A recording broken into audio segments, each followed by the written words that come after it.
নমস্কার, শুভ সকাল বন্ধুরা। প্রতিদিনের মতো আজকে আমি আপনাদের রান্না করে দেখাবো রুই মাছের মাথা দিয়ে মুড়িঘণ্ট।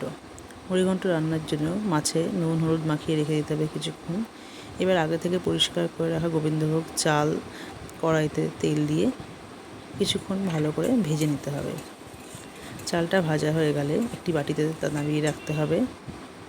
এবার ওই কড়াইতে আরও একটু তেল অ্যাড করে আগে থেকে নুন হলুদ মাখানো মাছের মাথাগুলো এপাশ ওপাশ করে খুব ভালোভাবে ভেজে নিতে হবে। এবার মাছ ভাজা হয়ে গেলে তাতে গোটা শুকনো লঙ্কা ও তেজপাতা ফোড়ন দিয়ে ওতে আমরা আগে থেকে কেটে রাখা আলু নুন আর হলুদ দিয়ে ভেজে নেব।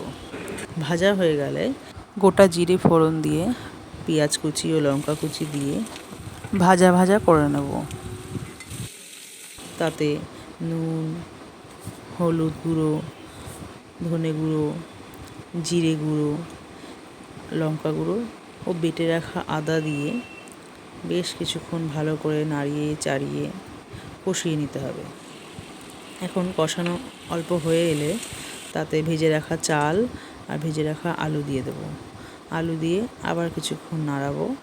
কিছুক্ষণ কষানো হয়ে গেলে তাতে ভেজে রাখা মাছের মাথাগুলো দিয়ে দেবো। মাছের মাথাগুলো দিয়ে ভালো করে মশলাটা মাখিয়ে তারপরে নাড়াচাড়া করে ওতে সামান্য জল অ্যাড করব।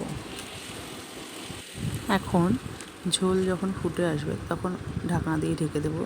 তারপর কিছুক্ষণ পরে ঢাকনা সরিয়ে দিয়ে তাতে আমরা গুঁড়ো গরম মশলা আর 1 চিমটে চিনি দিয়ে ভালো করে ছড়িয়ে নাড়িয়ে নেব। গরম গরম নামিয়ে এবার গরম ভাতের সঙ্গে পরিবেশন করব। চিনি দিয়ে দেবো মাছের মাথা, তারপরে গরম গরম ভাতের সঙ্গে পরিবেশন করব মাছের মাথা মুড়ি।